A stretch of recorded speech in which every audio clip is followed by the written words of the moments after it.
ഇവരെല്ലാവരും ഒരു കാടിന്റെ നടുവിൽ ചെന്നിട്ട് വലിയൊരു കുഴി നോക്കി നിൽക്കുകയാണ്. എന്നിട്ട് ഒരു കയറിട്ട് ആ കുഴിയിലേക്ക് ഇറങ്ങുന്നു.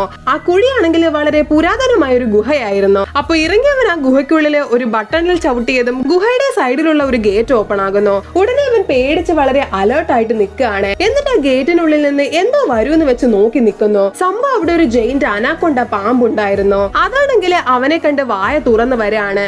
എന്നാ അവൻ പേടിക്കാതെ അതിന്റെ കൂടെ ഫൈറ്റ് ചെയ്യാൻ റെഡി ആയിട്ട് നിൽക്കുകയാണ്. ആ സമയത്ത് ഗുഹയ്ക്കുള്ളിൽ ബാക്കി ഡോറുകൾ ഓപ്പൺ ആയി അതിന്റെ ഉള്ളിൽ നിന്ന് വേറെ 2 അനാക്കൊണ്ടകൾ കൂടി വരുന്നു. അങ്ങനെ 3 അനാക്കൊണ്ടകൾ ചേർന്ന് അവനെ ചുറ്റിയെടുക്കുകയാണ്. അപ്പൊ അവന് നടക്കുന്ന ഈ കാര്യങ്ങൾ മുകളിൽ നിന്ന് ബാക്കിയുള്ളവർ കണ്ടുകൊണ്ട് നിൽക്കുകയാണ്. എന്നാൽ ആരും അവനെ രക്ഷിച്ചില്ല. പക്ഷെ പാമ്പുകൾ അവനെ വലിഞ്ഞു മുറുക്കിയിട്ടും ഒട്ടും പേടിക്കാതെ അവൻ വളരെ കാമായിട്ട് കണ്ണടച്ച് ധ്യാനിക്കാൻ തുടങ്ങി. ആ ധ്യാനത്തിലൂടെ പാമ്പുകളെ കൺട്രോൾ ചെയ്യാനാണ് അവൻ ശ്രമിക്കുന്നത്. പക്ഷെ എന്തൊക്കെ ചെയ്തിട്ടും പാമ്പുകൾ കൺട്രോൾ ആകുന്നില്ല.